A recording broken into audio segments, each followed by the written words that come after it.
Hi friends, welcome to mummy's masala. நீங்கள் எல்லாருமே நல்லா ஹெல்த்தியாக ஹாப்பியாக இருப்பீங்க அப்படின்னு சொல்லி நம்புகிறேன். இன்றைக்கி என்ன வீடியோ அப்படின்னு சொல்லி பார்த்தீங்கன்னா, ஒரு சூப்பரான ஒரு வெரி பிக் மீல் ப்ரிப் தான் பண்ண போகிறோம். ஆமாங்க, நம்ம என்ன தான் மீல் ப்ரிப் பண்ணி வச்சாலும் இந்த ஒரு மீல் ப்ரிப் நம்ம பண்ணலைன்னு வச்சுக்கோங்களேன், டோட்டலாக வந்துட்டு நம்ம குக் பண்ணுறதே ரொம்ப சிரமமாக போகும். இதை முடிஞ்ச வரைக்கும் ரொம்ப ஹெல்த்தியாக ஹைஜீனிக்காக நம்ம வீட்டிலே எப்படி ப்ரிப்பேர் பண்ணலாம், என்னென்ன மாதிரி அளவுகளில் ப்ரிப்பேர் பண்ணி வச்சுக்கிட்டா நம்மளுக்கு வந்து நல்லாயிருக்கும் அப்படின்னு சொல்லி தான் இன்றைக்கி நான் ஷேர் பண்ணியிருக்கேன். பிகிலுக்கு கப்பு முக்கியம் இல்லையோ என்னமோ, நம்மள மாதிரி இல்லத்தரசிகளுக்கு இந்த மாதிரி மெஷரிங் கப்பு ரொம்ப ரொம்ப இம்பார்ட்டண்ட்டு. கூடவே வேயிங் ஸ்கேலும் கண்டிப்பாக வச்சுக்கிறணும். மெஷர் பண்ணுறதுக்கு நம்ம வேயிங் ஸ்கேலு, அதுக்கப்புறம் இந்த மாதிரி மெஷரிங் கப்ஸ் எல்லாம் யூஸ் பண்ணினா கூட நம்ம வந்துட்டு சமையலுக்கு யூஸ் பண்ணுற அந்த இன்க்ரீடியன்ட், அதாவது அந்த மசால் பொடியெலாம் அரைக்கிறதுக்கு எடுத்துக்கிற அந்த பொருள் வந்து பார்த்திங்கன்னா நல்லா தரமானதாக ஃபஸ்ட் குவாலிட்டியாக இருக்கணும். எஸ்பெஷலி இந்த மாதிரி சில்லி எல்லாம் பார்த்திங்கன்னா ஒரே மாதிரி ஈவன் கலர் டோனில் இருக்கணும். லைட்டாக வந்துட்டு இந்த மாதிரி ஃபேட் ஆயிருந்தாவோ இல்லை வந்துட்டு சின்ன சின்ன ஹோல்ஸு, பூச்சி மாதிரி, ஃபங்கல் இன்ஃபெக்ஷன், அதுக்கப்புறம் அந்த மேலே உள்ள அந்த காம்பு, இது எல்லாமே ரிமூவ் பண்ணி எடுத்துடணும். நல்ல ஒரு குவாலிட்டியான பொருட்களை நம்ம யூஸ் பண்ணி இந்த மாதிரி சமைக்கும்போது பார்த்திங்கன்னா நல்லா டேஸ்ட் என்ஹான்ஸ் பண்ணி கொடுக்கும். கூடவே நம்ம உடம்புக்கும் எந்த விதமான ஒரு கெடுதலும் உண்டு பண்ணாது. டெக்ஸ்சர், கலர் எல்லாமே சூப்பராக கிடைக்கும். ஃபஸ்ட்டு வந்துட்டு அதுக்கு தேவையான இன்க்ரீடியன்ட்லாம் கரெக்டாக சூஸ் பண்ணி எடுத்துட்டு அதுக்கப்புறமா அதை நல்லா க்ளீன் பண்ணதுக்கப்புறம் இந்த மாதிரி ஒரு வேயிங் ஸ்கேலை வச்சுட்டு அழகாக மெஷர் பண்ணி எடுத்துக்கிறணும். நான் இன்றைக்கி ஒரு 75 கிராம் வந்துட்டு பிளெயின் நீட்ட மிளகாயும் ஒரு 10 கிராம் வந்துட்டு காஷ்மீரி சில்லியும் கலருக்காக எடுத்திருக்கேன். ஃபஸ்ட்டு நம்ம பார்க்க போகிறது கறி மசால் தூள். அதாவது இதை வந்து ஒரு ஆலினால் மசாலான்னு சொல்லலாம், மட்டன் மசாலான்னு சொல்லலாம். எல்லாமே மோரார்லெஸ் ஒன்று தான். ஸோ இந்த கறி மசால் பொடி ஒன்று இருந்தால் போதும், போத் வெஜ் நான்வெஜ் ரெண்டையுமே கலக்குன்னு கலக்க முடியும். ஸோ மட்டன் குழம்பு, குருமா, வெஜ் குருமா, அதுக்கப்புறம் வந்துட்டு நிறைய வந்துட்டு கிரேவிஸ் எல்லாத்துக்குமே நல்லா சூப்பராக செட் ஆகும். ஃபஸ்ட்டு இதுக்கு ஒரு 150 கிராம் அளவுக்கு நல்லா குண்டு மல்லியை வந்துட்டு வறுத்து எல்லாம் வறுப்பாக ரொம்ப லோ ஹீட்டில் வச்சு வறுத்து எடுத்துக்கிறணும். அதுக்கப்புறமா ஒரு 75 கிராம் வந்துட்டு பிளெயின் நீட்ட மிளகாயும் ஒரு 10 கிராம் வந்துட்டு காஷ்மீரி சில்லி மிளகாயும் வச்சு நல்லா இதையும் வந்துட்டு லைட்டாக சூடேறினா போதும். எதுவுமே வந்துட்டு கலர் சேஞ்ச் ஆகணும், ரொம்ப வறுபடணும்னு அவசியம் கிடையாது. அதை தொட்டு பார்த்தோம்னா நல்லா வந்துட்டு சலசலன்னு சத்தம் கேட்கணும். அதே பேனில் கொஞ்சமாக சீரகம் ஒரு 20 கிராம் அளவுக்கு எடுத்துக்கிறலாம். சோம்பு வந்து ஒரு 30 கிராம் அளவுக்கு மெஷர் பண்ணி எடுத்துக்கிறணும். பட்டை பார்த்திங்கன்னா நல்லா ஒரு கெட்டி பட்டையாக ஒரு 10லேருந்து ஒரு 15 கிராம்குள்ளே எடுத்துக்கலாம். முழு மிளகு, கருப்பு மிளகு ஒரு 10 கிராமு. ஸ்டார் பூ வந்து நல்லா முழுசாக உள்ளது 2. ஏலக்காய் வந்து அந்த சீட்ஸோட ஒரு 10 பீஸ் முழுசாக இருக்கணும். கிராம்பு வந்து நல்லா அந்த முட்டுப்பகுதியோடு சேர்த்து ஒரு 20 பீஸ் இருக்கணும். கல்பாசி வந்து சும்மா ஒரு சின்ன துளி அளவு எடுத்தால் போதும். கூடவே ஒரே ஒரு மராத்தி மூக்கு மீடியம் சைஸில் உள்ளது. ஜாதிபத்திரி ஒரு சின்ன பூ அளவு சேர்த்துக்கிட்டால் போதும். இருக்கிறதுலே ரொம்ப குட்டி பூ, இல்லைன்னா பெரிய பூவாக இருந்தால் பாதி சேர்த்துக்கிட்டால் போதும். கேஷ்யூ நட்டு ஒரு 10-12 ஆட் பண்ணிக்கலாம். ஒரு 2 டீஸ்பூன் வந்துட்டு இது கூட கசகசாவும் 2 பிரிஞ்சி இலையும் கண்டிப்பாக ஆட் பண்ணிக்கோங்க. இது கூடவே பார்த்தீங்கன்னா லாஸ்ட்டாக வந்துட்டு ஒரு 2 டீஸ்பூன் அளவுக்கு கசகசா, அதாவது இந்த ஒரு குட்டி குட்டியாக ரவை மாதிரி இருக்கும் இல்லைங்களா, அது இங்கே வந்து ஃபாரின்லாம் பேன் பண்ணியிருக்காங்க. ஸோ அதனால் நான் அதை யூஸ் பண்ணலை, எங்கிட்ட அது கிடையாது. இது கூடவே 2 பிரிஞ்சி இலை, அதை நான் ஷூட் பண்ண மறந்துட்டேன். லாஸ்ட்டாக அதை ஃப்ரை பண்ணி ஆட் பண்ணிக்கிட்டேன். ஸோ இது மட்டும்தான். கண்டிப்பாக இது எல்லாத்தையுமே சேர்த்து நல்லா இளம் வறுப்பாக வறுத்துட்டு ஏற்கனவே நம்ம வறுத்து வச்சிருக்கிற அந்த மல்லி மிளகா கூட மிக்ஸ் பண்ணி நல்லா வந்துட்டு ரூம் டெம்பரேச்சருக்கு ஆற வச்சு எடுத்துக்கலாம். ரெண்டாவது நம்ம பார்க்க போகிற ஸ்பைசஸ் பார்த்திங்கன்னா பிரியாணி மசாலா. இது வந்துட்டு ரொம்ப ரொம்ப நிறைய பேர் நிறைய விதமாக அரைப்பாங்க. பட் நான் எப்படி அரைப்பேன் அப்படின்னு சொல்லி தான் நான் உங்களோட ஷேர் பண்ணியிருக்கேன். கிராம்பு வந்து எப்போவுமே பார்த்திங்கன்னா அந்த மேலே வந்துட்டு ஒரு பல்ஜிடாக ஒரு போர்ஷன் இருக்கு இல்லைங்களா, அது கண்டிப்பாக அதோடு சேர்த்து தான் நம்ம எடுக்கணும். இந்த மாதிரி அந்த மொட்டுப்பகுதி இல்லாத கிராம்பு வந்து நம்ம முடிஞ்ச வரைக்கும் அவாய்ட் பண்ணிக்கிறலாம். அதே மாதிரி தான் ஏலக்காயும் பார்த்திங்கன்னா அந்த தோல் மட்டும் இருக்கிறது, உள்ளே வந்துட்டு சீட்ஸ் எல்லாம் கொட்டி போனது அந்த மாதிரி எடுத்துக்கிறாம நல்லா வந்துட்டு ஃபுல்லாக சீடு உள்ளதான் நல்லா முழுசான ஏலக்காயை எடுத்துக்கிறணும். ஸோ அதுதான் நல்லா ஃப்ளேவர்ஃபுல்லாக இருக்கும், அரோமாவும் நல்லா சூப்பராக இருக்கும். முடிஞ்ச வரைக்கும் ஸ்டார் அனீஸும் பார்த்திங்கன்னா எல்லா இதழ்களும் இருக்கிற மாதிரி முழு பூவாக எடுத்துக்கிறலாம். இந்த மாதிரி கொஞ்சம் ஸ்ப்ளிட் ஆன மாதிரி இருந்துச்சுன்னா அந்த மாதிரி உள்ளதை அவாய்ட் பண்ணிக்கிறலாம். பட்டையுமே பார்த்திங்கன்னா நல்ல கெட்டி பட்டையாக நம்ம சூஸ் பண்ணி எடுக்கணும். இதுலேயே சுருள் பட்டை ஒன்று இருக்கும், அதை விட இதோட அரோமா பார்த்திங்கன்னா சூப்பராக இருக்கும். நீளமாக இருக்கிற அந்த கெட்டி பட்டையை இந்த மாதிரி குட்டி குட்டியாக நம்ம உடச்சி யூஸ் பண்ணணும். அப்போ தான் எல்லா பக்கமே வந்துட்டு ஈவனாக ஃப்ரை ஆகும். அடுத்தது வந்து பிரிஞ்சி லீஃபு. இதில் வந்து பார்த்திங்கன்னா சின்ன சின்ன ஹோல்ஸு, இல்லை ஒரு மாதிரி பூச்சி பிடிச்ச மாதிரி இலையிலே வந்துட்டு ஒரு மாதிரி டாட்ஸ் எல்லாம் இருக்கும். அந்த மாதிரி உள்ள லீஃபெல்லாம் நம்ம அவாய்ட் பண்ணிவிட்டு நல்லா முழுசாக நீட்டமாக இருக்கிற நல்ல லீஃபை எடுத்துக்கலாம். இந்த ஒரு பிரியாணி மசாலாவே போதும். பார்த்திங்கன்னா மட்டன், சிக்கன், அதுக்கப்புறம் வந்துட்டு நான்வெஜ்ஜு, வெஜ்ஜுன்னு சொல்லி எல்லா பிரியாணிக்குமே சூப்பராக இருக்கும். பட்டை வந்துட்டு ஒரு 20 கிராம் அளவுக்கு எடுத்துக்கிறலாம். கார்டமம், அதாவது ஏலக்காய் வந்துட்டு ஒரு 10 கிராம் அளவுக்கு எடுத்துக்கிறணும். ஸ்டார் அனீஸ் முழு பூவாக உள்ளது வந்துட்டு ஒரு 20 கிராமும், க்ளவுஸ் கிராம்பு வந்துட்டு ஒரு 20 கிராமும் எடுத்துக்கிறலாம். பட்டை இந்த மாதிரி நான் குட்டி குட்டியாக உடச்சி போட்டுக்கிட்டேன், ஏன்னா ரொம்ப பெருசாக இருந்துச்சு அப்படின்னு சொல்லிட்டு. இது வந்து 4மே கொஞ்சம் ஹார்டான பொருள். ஸோ ஃபஸ்ட்டு இதை லைட்டாக வந்துட்டு சாட்டே பண்ணிக்கலாம். நீங்க பல்கா வந்துட்டு அதிக குவான்டிட்டில பண்றீங்க அப்படின்னு சொன்னாக்கா, தனித்தனியா கூட நம்ம லைட்டா வந்துட்டு ஃப்ரை பண்ணி எடுத்துக்கிறலாம். இது வந்து சூடு ஏறக்கூட வேணாம். ரொம்ப லைட்டா மைல்டா இருந்தா போதும். கொஞ்சம் கூட வந்துட்டு மசாலா கரிஞ்சிடக்கூடாது. அதே மாதிரி புகை வர அளவுக்குலாம் வறுத்துறக்கூடாது. அடுப்ப ரொம்ப சிம்ல வச்சுட்டு சும்மா லைட்டா வந்துட்டு சூடேறினா போதும். அதுக்கப்புறம் அத அப்படியே வந்து தொட்டு பார்த்தோம்னா, நல்லா வந்துட்டு தொடும்போது லைட்டா ஃபீல் ஆனா போதும். ரொம்ப கூட ஃபீல் ஆக வேணாம். உங்களுக்கு வெயில் நல்லா அடிக்கும்னா, நீங்க கொஞ்ச நேரம் வெயில் வச்சு எடுத்தா கூட போதுமானதா இருக்கும். நல்லா சுத்தம் பண்ணி, கிளீன் பண்ணி வச்சிருக்கிற கல்பாசி ஒரு 20 கிராம் சேர்த்துக்கலாம். இது கூடவே பிரிஞ்சி லீஃப் ஒரு 10 கிராம் நல்லா வந்துட்டு இதுவுமே சுத்தம் பண்ணி சேர்த்தது தான். ஸோ இது எல்லாத்தையுமே இது கூட மிக்ஸ் பண்ணிட்டு, நல்லா வந்துட்டு லைட்டா வந்துட்டு ஃப்ரை பண்ணி எடுத்துக்கலாம். லீஃபுமே ரொம்ப பெருசு பெருசா இருந்துச்சு அப்படின்னு சொன்னாக்கா, இந்த மாதிரி கையிலயோ அப்படி இல்லைன்னா அந்த மாதிரி கட் பண்ணியோ நீங்க வந்து சேர்த்துக்கங்க. ஸோ அப்பதான் எல்லா பக்கமுமே வந்துட்டு நல்லா ஃப்ரை ஆகும். ரொம்ப வந்துட்டு ஃப்ரை பண்ணி எடுத்துட்டோம் அப்படின்னு சொன்னாக்கா, பிரியாணி வந்து பார்த்தீங்கன்னா, ஒரு மாரி கசப்பு தட்டிரும். அதே மாதிரி இன்னும் நெறைய ஹோல் ஸ்பைசஸ்லாம் ஆட் பண்ணி பண்ணணும் அப்படின்னு சொன்னாக்க, ஒரு மாதிரி பார்த்தீங்கன்னா, ஃப்ளேவர் ரொம்ப ஜாஸ்தியா இருக்கும். நம்மனால சாப்பிடவே முடியாது. சில சமயத்துலலாம் ஒரு மாரி நெஞ்ச கரிக்கிற மாதிரிலாம் வந்துரும். 3 நம்ம பார்க்க போறது பார்த்தீங்கன்னா, செட்டிநாடு சிக்கன் மசாலா. அதாவது பிரத்யேகமா சிக்கனுக்குன்னே செய்ற வந்துட்டு மசாலா தான் இது.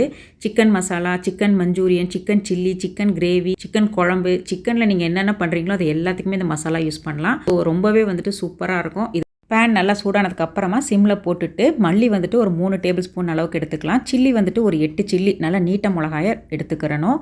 கூடவே வந்துட்டு நான் 2 காஷ்மீரி சில்லி எடுத்திருக்கேன். மிளகு வந்துட்டு ஒரு 2 டேபிள் ஸ்பூனும் சீரகம் வந்துட்டு 1 டீஸ்பூன் அளவுக்கு எடுத்துக்கிறணும். சோம்பு வந்துட்டு நல்லா 1 டீஸ்பூன் அளவுக்கு எடுத்துக்கிறணும். கூடவே வந்துட்டு ஸ்டார் பூ வந்துட்டு ஒண்ணே 1 நல்லா முழுசா உள்ளது. அதுக்கப்புறம் வந்துட்டு கிராம்பு வந்துட்டு ஒரு 6லேருந்து 8 வரைக்கும் எடுத்துக்கிறலாம். கூடவே 2 ஏலக்காய். அது கூட பார்த்தீங்கன்னா, ஒரு சின்ன சைஸ் வந்துட்டு சுக்கு, காஞ்ச இஞ்சி இருக்கு இல்லைங்களா? சுக்கு வந்துட்டு ஒரு குட்டியோண்டு ஒரு பீஸும், ஜாதி பத்திரியில ஒரு அரைவாசியும் ஆட் பண்ணிட்டு, வெந்தயம் வந்துட்டு ஒரு 1/4 டீஸ்பூன் அளவுக்கு ஆட் பண்ணிக்கிறணும். எல்லாத்தையும் சேர்த்து நல்லா வந்துட்டு லோ ஃப்ளேமில் ஃப்ரை பண்ணி எடுத்துக்கலாம். தேவைப்பட்டால் நீங்கள் வந்துட்டு கருவேப்பிலை கூட ஒரு 2 கொத்து உருவி போடலாம். பட் நான் அதை போடலை. லாஸ்ட்டாக வந்துட்டு இந்த பொடி அரைக்கும் போது கொஞ்சமாக ஒரு 1/4 டீஸ்பூன் அளவுக்கு பெருங்காயம் சேர்த்து அரைச்சி வச்சுக்கணும். அவ்வளோதாங்க, சூப்பராக இருக்கும். நம்ம ஃபஸ்ட்டு பார்த்த அந்த கறி மசால் பொடிக்கும் இதுக்கும் பார்த்தீங்கன்னா ரொம்ப பெரிய டிஃப்ரென்ஸ் எல்லாம் இருக்காது. மோர் ஆர் லெஸ் வந்துட்டு அதே இன்க்ரீடியன்ட்ஸ் தான். பட் அளவு தான் கொஞ்சம் கொஞ்சம் மாறுபடும். ஏன்னு கேட்டிங்கன்னா, மட்டன் வந்து கொஞ்சம் ஹார்டாக இருக்கும் இல்லைங்களா? அந்த மீட் வந்துட்டு இன்னும் கொஞ்சம் ஹெவியாக இருக்கும் அதோட அரோமா எல்லாமே. ஸோ அதனால் அதுக்கு வந்துட்டு கொஞ்சம் ஸ்பைசஸ்லாம் ஹெவியாக போட்டால் தான் நல்லாயிருக்கும். ஸோ சிக்கனுக்கு வந்துட்டு இந்த மாதிரி ஓரளவுக்கு மைல்டாக இருந்தாலே நல்லா டேஸ்ட்டு சூப்பராக இருக்கும். நம்ம இப்போ 4ஆ பார்க்க போகிற ரெசிபி வந்துட்டு ஃபிஷ் கறி மசாலா. இது வந்து பார்த்திங்கன்னா வத்தக்குழம்பு, புளிக்குழம்பு, அதுக்கப்புறமா காரக்குழம்பு இந்த மாதிரி எல்லாத்துக்குமே நல்லா சூப்பராக இருக்கும். இதில் வந்து பார்த்திங்கன்னா ஒரு 3/4 கப் அளவுக்கு மல்லி வந்துட்டு தனியாக எடுத்து நல்லா ரோஸ்ட் பண்ணி எடுத்துக்கிறணும். இது கூடவே 2 கொத்து கருவேப்பிலையும் ஆட் பண்ணி நல்லா ஃப்ரை பண்ணிக்கணும். இந்த கருவேப்பிலை பார்த்திங்கன்னா நல்லா ஃப்ரை ஆனதுக்கப்புறம் கையில் எடுத்து இப்படி நம்ம வந்துட்டு ப்ரெஸ் பண்ணி பார்த்தோம்னா நல்லா வந்துட்டு கிறிஸ்பாக வந்துட்டு நொறுங்கணும். ஸோ அந்த மாதிரி வர வரைக்கும் நல்லா ஃப்ரை பண்ணி எடுத்துக்கணும்.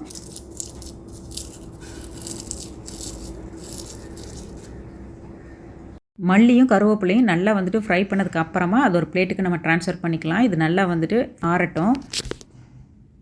அதே பேனில் பார்த்தீங்கன்னா ஒரு 20 சில்லி அளவுக்கு நம்ம எடுத்துக்கலாம். காரத்துக்கு ஏற்ற மாதிரி நீட்ட மிளகாயை எடுத்துக்கிட்டேன். ஒரு டேபிள் ஸ்பூன் அளவுக்கு பெப்பரு, ஒரு டேபிள் ஸ்பூன் அளவுக்கு ஃபெனிக்ரிக் வெந்தயம், இது கூடவே மஸ்டர்ட் வந்து ஒரு 1/2 டேபிள் ஸ்பூனு. இது கூடவே பார்த்தீங்கன்னா சின்ன சீரகம் வந்துட்டு ஒரு 3 டேபிள் ஸ்பூன் அளவுக்கு ஆட் பண்ணி நல்லா வந்துட்டு இளம் வறுப்பாக வறுத்து எடுத்துக்கிறலாம். இது கொஞ்சம் வந்துட்டு ஒரு லைட்டாக கொஞ்சம் நல்லா வறுத்தோம்னா நல்லா ஃப்ளேவர் நல்லா தூக்கலாக இருக்கும். லாஸ்ட்டாக வந்துட்டு அந்த வெந்தயம் வந்து நல்லா கலர் சேஞ்ச் ஆகிருக்கணும். அந்த கடுகு நல்லா பொரிஞ்சிருக்கணும். ஸோ அந்த ஸ்டேஜில் வந்துட்டு நம்ம ஆல்ரெடி வறுத்து வச்சுருக்கிற மல்லி கூட இதை ஆட் பண்ணிக்கலாம். லாஸ்ட்டாக அரைக்கும்போது இது கூடவே ஒரு 1/2 டீஸ்பூன் அளவுக்கு மஞ்சத்தூளும் ஒரு 2 டீஸ்பூன் அளவுக்கு பூண்டு பொடியும் சேர்த்துக்கலாம். பூண்டோட ஃப்ளேவர் வந்து நல்லா சூப்பராக இருக்கும். ஃபிஷ் கறிக்குன்னுலாம் என்னால் தனியாக மசாலா அரைக்க முடியாது அப்படின்னு சொல்லி ஃபீல் பண்ணிங்கன்னா, நீங்கள் வந்துட்டு ஆல்ரெடி நம்ம குழம்பு தூள்னு ஒன்று அரைப்போம் இல்லைங்களா? ஸோ அதவே வந்துட்டு சூப்பராக வந்துட்டு நம்ம இந்த மாதிரி குழம்புக்கு யூஸ் பண்ணிக்க முடியும். இப்போ நம்ம இந்த 4 பொடிக்குரிய தேவையான மசாலா பொருட்கள் எல்லாத்தையுமே வந்துட்டு வறுத்து எடுத்துக்கிட்டோம் தனித்தனியாக. ஃபஸ்ட்டு வந்துட்டு கறி மசால் பொடி, 2வது வந்து பார்த்திங்கன்னா மீன் மசாலா, 3வது வந்து பார்த்திங்கன்னா பிரியாணி மசாலா, 4th ஒன் வந்துட்டு நம்மளோட இந்த செட்டிநாடு சிக்கன் மசாலா. ஸோ 4 மசாலாவுக்குமே வந்துட்டு எல்லாமே வறுத்து வச்சுருக்கோம். ஸோ இது கொஞ்சம் ஆறுனதுக்கு அப்புறமா நம்ம வந்துட்டு ஒன் பை ஒன்னாக நம்ம வந்துட்டு மிக்சியில் போட்டு அரைச்சி எடுத்துக்கலாம். நம்மளோட கன்வீனியன்ட் தான். சின்ன ஜாரோ பெரிய ஜாரோ உங்களுக்கு எப்படி வசதியோ அந்த மாதிரி போட்டு அரைச்சிக்கங்க. அதே மாதிரி பிரியாணி மசாலா மட்டும் கொஞ்சம் கொரகொரப்பாக அரைச்சிக்கிட்டோன்னா அந்த டெக்ஸ்சர் நல்லாயிருக்கும். ரொம்ப நைஸாக அரைக்கணும்னு அவசியம் கிடையாது. மற்ற எல்லாத்தையுமே முடிஞ்ச வரைக்கும் நல்லா ஃபைனாக அரைச்சி எடுத்துக்கலாம்.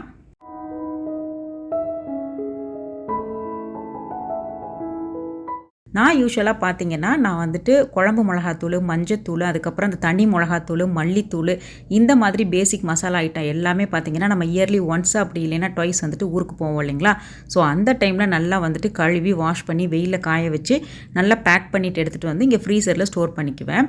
என்னோட இந்த மற்ற மசாலா பொடிகள் எல்லாம் வந்துட்டு நான் எப்படி அரைப்பேன், என்னென்ன மெஷர்மெண்ட்டு, அதை எப்படி நான் வந்து ஸ்டோர் பண்ணி வைப்பேன், இது எல்லாமே நான் ஆல்ரெடி டீட்டெயிலாக லாங் வீடியோவை ஷேர் பண்ணியிருக்கேன். உங்களுக்கு யாருக்காச்சும் அது தேவைப்பட்டுச்சு அப்படின்னு சொன்னாக்கா ரெஃபர் பண்ணி பார்த்துக்கோங்க. அதே மாதிரி இந்த வீடியோவில் நம்ம ப்ரிப்பேர் பண்ணினா இந்த எல்லா மசால் பொடிகளோட அளவுகளையும் வந்து நான் டிஸ்கிரிப்ஷன் பாக்ஸில் கொடுத்துட்றேன். தேவைப்படுறவங்க செக் பண்ணி பார்த்துக்கோங்க. நம்ம ஃபஸ்ட்டு பார்த்தோம் இல்லைங்களா, அந்த all in all master masala, அதாவது அந்த கறி மசால் பொடி, அது ஒன்றே போதும். அதை வச்சே பார்த்தீங்கன்னா நம்ம மட்டனுக்கும் வந்துட்டு யூஸ் பண்ணிக்கலாம், சிக்கனுக்கும் யூஸ் பண்ணிக்கலாம்னு சொல்லியிருந்தேன். மட்டனுக்கு வந்து பார்த்தீங்கன்னா நம்ம கொஞ்சம் அதிகமாகவும், சிக்கனுக்கு வந்துட்டு கொஞ்சம் கம்மியாகவும் அதை சேர்த்துக்கலாம். அதே மாதிரி கரம் மசாலாவுக்கும் கறி மசாலாவுக்கும் என்னக்கா டிஃப்ரென்ஸ்னு சொல்லி இருந்தாங்க. அதாவது கரம் மசாலாங்கிறது வந்து பார்த்திங்கன்னா அதில் வந்து மல்லி வந்துட்டு கம்மியாக இருக்கும் கரம் மசாலாவில், ஸ்பைசஸ் வந்து கூட இருக்கும். ஆனால் அதுவே கறி மசாலாவில் பார்த்திங்கன்னா மல்லி அதிகமாகவும் மற்ற ஸ்பைசஸ் எல்லாம் கம்மியாகவும் இருக்கும். ஸோ அவ்வளோதாங்க டிஃப்ரென்ஸு. கரம் மசாலா வந்துட்டு எந்த இடத்துலலாம் யூஸ் பண்ணணும், எதுக்கெல்லாம் யூஸ் பண்ணணும் அப்படின்னு சொல்லி கேட்டிருந்தாங்க ஒரு சிஸ்டர். இந்த இது வந்து பார்த்திங்கன்னா கிரேவி ஐட்டம் எல்லாத்துக்குமே சூப்பராக சூட்டபிள் ஆகும். அதாவது நம்ம எந்தெந்த டிஷ்ஷுக்கெலாம் வந்துட்டு இந்த பிளெயினாக சில்லித்தூள் மல்லித்தூள் ஆட் பண்ணி செய்கிறோமோ அந்த இடத்துலலாம் வந்துட்டு கரம் மசாலா யூஸ் பண்ணிக்கலாம். கூடவே பிரியாணிக்கு கூட யூஸ் பண்ணி செய்யலாம். டேஸ்ட்டு சூப்பராக தான் இருக்கும். எல்லா பொடியுமே பார்த்திங்கன்னா கொஞ்சம் கொஞ்சமாக அரைச்சி எடுத்து நல்லா வந்து ஆற வச்சு ரூம் டெம்பரேச்சருக்கு வந்ததுக்கு அப்புறம் தான் ஸ்டோர் பண்ணணும். அதே மாதிரி அரைச்சி ரொம்ப நேரத்துக்கு அப்படியே ஓப்பன்லேயும் வச்சிடக்கூடாது. ஏன்னா அதோட ஃப்ளேவர் அரோமா எல்லாமே போயிடும். ஸோ முடிஞ்ச வரைக்கும் நல்லா வந்துட்டு ஆல்ரெடி க்ளீன் பண்ணி வாஷ் பண்ணி வச்சுருக்கிற இந்த மாதிரி ஏர்டைட்டட் ஜாரில் வந்துட்டு நம்ம எல்லாத்தையுமே ஸ்டோர் பண்ணி எடுத்துக்கலாம். பேலன்ஸ் உள்ளதெல்லாம் வந்துட்டு ஃப்ரிட்ஜில் ஸ்டோர் பண்ணிக்கலாம். பிரியாணி மசாலாவை மட்டும் நம்ம எப்போவுமே வந்துட்டு நைஸாக அரைக்கக்கூடாது. கொஞ்சம் கொரப்பாக அரைச்சி எடுத்தால் தான் அந்த டெக்ஸ்சர் வந்து நல்லா சூப்பராக இருக்கும். கண்டிப்பாக வந்துட்டு இது ஒன்றை மட்டும் நல்லா கொரன்னு அரைச்சி எடுத்துக்கோங்க. அட் அ டைமில் இந்த மாதிரி 2-3 பொடி வெரைட்டி அரைக்கும் போது பார்த்தீங்கன்னா கலர் எல்லாமே மோரார்லெஸ் ஒரே மாதிரி இருக்கும். ஸோ அந்த மாதிரி டைமில் வந்துட்டு நம்மளுக்கு கன்ஃபியூஷன் வராமல் இருக்கிறதுக்கு நம்ம அரைச்சி இந்த மாதிரி ஸ்டோர் பண்ண உடனேயுமே கண்டிப்பாக ஒரு லேபிளில் எழுதி ஒட்டிடுங்க. பிகினர்ஸ்க்கு இந்த டிப்பு ரொம்ப யூஸ்ஃபுல்லாக இருக்கும். பார்க்கும்போது பார்த்திங்கன்னா கொஞ்சம் சிரமமாக இருக்கிற மாதிரி தான் நம்ம ஃபீல் ஆகும். ஆனால் கண்டிப்பாக செஞ்சு பழகிட்டோம் அப்படின்னு சொன்னாக்கா ரொம்ப ஈஸியாக இருக்கும். இப்போ உள்ள காலகட்டத்துக்கு இப்போ பார்த்திங்கன்னா எதில் கலப்படம் என்னன்னே நம்மளுக்கு ஒன்றுமே தெரிய மாட்டேங்குது. ஸோ நம்ம வீடுகளில் நம்ம குழந்தைங்களுக்கும் நம்ம வீட்டில் உள்ளவங்களுக்கும் பார்த்து கொடுக்கும்போது இந்த ஒரு சின்ன விஷயத்தில் நம்ம கேர் எடுக்கிறது கண்டிப்பாக ரொம்ப இம்பார்ட்டண்ட்டு இன்றைக்குள்ள சூழ்நிலைக்கு.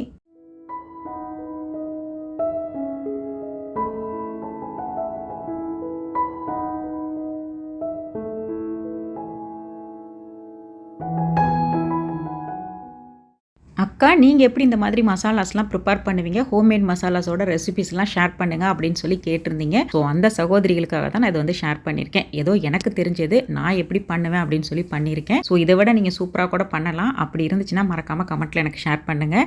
வீடியோ உங்களுக்கு கொஞ்சமாச்சும் யூஸ்ஃபுல்லாக இருந்துச்சு அப்படின்னு சொல்லி ஃபீல் பண்ணிங்கன்னா ஒரு லைக் மட்டும் பண்ணுங்கள். நெக்ஸ்ட் வீக் இன்னொரு இன்ட்ரெஸ்டிங் லாங் வீடியோவில் வந்து நான் உங்களை மீட் பண்ணுறேன். பிடிச்சிருந்தா சப்ஸ்கிரைப் பண்ணுங்கள். தேங்க்ஸ் ஃபார் வாட்சிங்.